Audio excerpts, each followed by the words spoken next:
Hey guys, Justin, Vintage 55 Restorations, another episode of Vintage 55 Garage for you today. This one's a little bit newer than a lot of the other ones because we got a new rig. Square body Suburban, 89 Burb, and I know a ton of you guys on the interwebs love these things. I grew up with these, which is why I've never had one until now.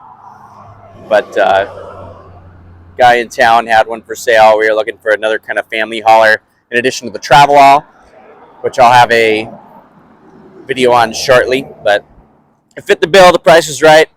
I knew the history. It's a good truck. So I'm not a Chevy guy. Definitely not a square body enthusiast. So this is just an overview of history. Don't shoot me. But 89 Suburban. Suburbans actually came about as the carry-all Suburban from Chevy, and that was GMC, and that was way back in 1934. There's 12 generations of the Suburban, but back then there was Plymouth, DeSoto, Dodge, Studebaker, Nash, and they all used the name Suburban until 78, when I think Plymouth was the last one, and Chevy got exclusive trademark in 88. So it outlasted all its rivals in terms of using the name. And actually, it was weird trivia fact. This is the first vehicle, the Chevy Suburban was the first vehicle to get a star on the Hollywood Walk of Fame, which very strange. That happened in 2019. Instead of having a little radio or TV or music record or whatever, it's a bow tie, a Chevy bow tie. And it's the first vehicle because it's been in a movie every year since like 1950 or something. I forget what they said, but it's been in a syndicated TV show every year since then. Basically, it's in everything. And so it got a Hollywood Walk of Fame star. But so this is the 7th gen, which is 73 to 91. There's a couple sub-gens in there. The engine in this one specifically is the 350, and that came in most of them, but you could get the 250 inline 6, 454 big block. This has the 4-speed auto, the crappy one, but oh well. So the big grill change came about in this year to look like the trucks. So they always had looked similar to the square body trucks that they're based off of. In 85, 81, I don't remember, don't kill me. This body line changed. Before it was a big swoop and it came down here and it was more crisp. And the nose was more bull-nosed. It had a big dip in the front, more squared off, older looking, big old meaty grill. And this slimmed down for the second sub-generation within the 12th generation, or 7th generation, sorry. But the big grill change, this was introduced in 88, and it was also in the crew cab version of the truck. In 88, what do they call it? I forgot what it was called. But this was called the rounded line, even though it doesn't, we always think of it as square body. The body was called the rounded line from Chevy. But this grill, they tried to make it look like the 90s Chevy trucks that had come out in 88.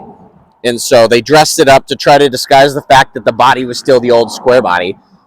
And Suburban and Crew Cab carried on for another 2 years, just throwing newer looking grills on it to try to dress it up before they also adopted off of the new body frame, all that, the new truck basis after that. But so this one specifically started off as a half-ton, and the difference, you don't see too many 3/4-ton Suburbans. Well, you do, but not as many. The difference mostly is there's a couple cross members, bigger brakes, bigger suspension setup, bigger diff, higher gears, bigger wheels, all that kind of stuff, and emblems, of course. But I wanted something better than a half-ton, so this is 3/4-ton now, almost. We got a 3/4-ton front end off a 73 truck and a 3/4 rear end off a 85 truck with the 10-bolt free float diff. I've done a couple other small upgrades. I knew the guy that had this. It was a friend of mine in town, Diamond Upholstery. His dad had this since new, and they took trips all over the place with it. And it got totaled at one point because of a bunch of body damage. But you can see this panel's really faded because they redid all that. And it's like a really deep blue.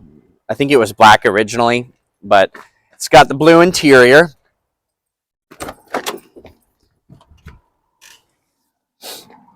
And it's in pretty decent shape, fitting for an upholstery shop. In the back is, this is the Silverado trim.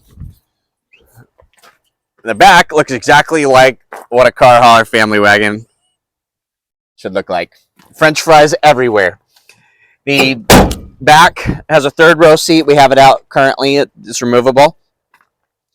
And you could get a bench seat in the front instead of the buckets that this has if you want. These hubcaps are not original. I took the 89 wheels and rims off when I did the suspension swap. And you'll notice that the tail lights, tailgate, the back, this all stayed the same forever. I mean, you still see these everywhere on the road. And they've been on the road since forever. This is one of the longest serving truck bodies. There's another video on our feed of my dad's 76 Chevy, half-ton. And that was one of the trucks we grew up with. We also had a blue lifted short box Silverado 4x4. We had like 5 of these Suburbans. And the coolest one was a 76 blue and white, the white panel in the middle. And we took that thing everywhere. It was our road trip vehicle on family vacations. And I was always stuck in the back with no AC and the one handle that didn't work, driving through Moab or something. And the whole top had a big old Army burlap canvas tarp covered in like Agent Orange or something. We always joked about how chemically it smelled. Probably was. Wrapped in tons and tons of firewood because we'd be gone for a week and a half, and we'd tent camp every night, and we'd cook only on campfires. And so we brought tons and tons of camp firewood with us. So this would be loaded up. We'd have a little Boston Whaler boat behind it. Whole family loaded in here. Everything in the back. And there's some good memories with that. I wanted to paint this blue and white, but Chelsea nixed it because we got another blue truck, and then the Travelall is probably going to be blue. So she said she doesn't want a whole fleet of blue trucks. So what do you guys think? I want to throw it back. I think I'm going to change the grill to the earlier 80s one, and I want to do some kind of early 80s ugly color, orange and white, yellow and white, like a pea green, or like a wood panel, side panels. The earlier ones you could get side wood panels. So I think we're kind of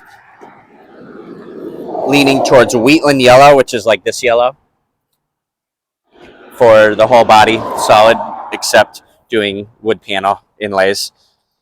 But we'll see. I'm not going to do that till summer. And let me know. I know you got a story about one of these Suburbans, and put it in the comments. I love hearing them. On my Instagram, Vintage 55 Restorations, I posted up a picture of this, and everybody's been giving me stories of growing up. And so I love seeing those. Chime in. And also chime in what color you think it should be. And don't just tell me black, because it's boring. See you guys.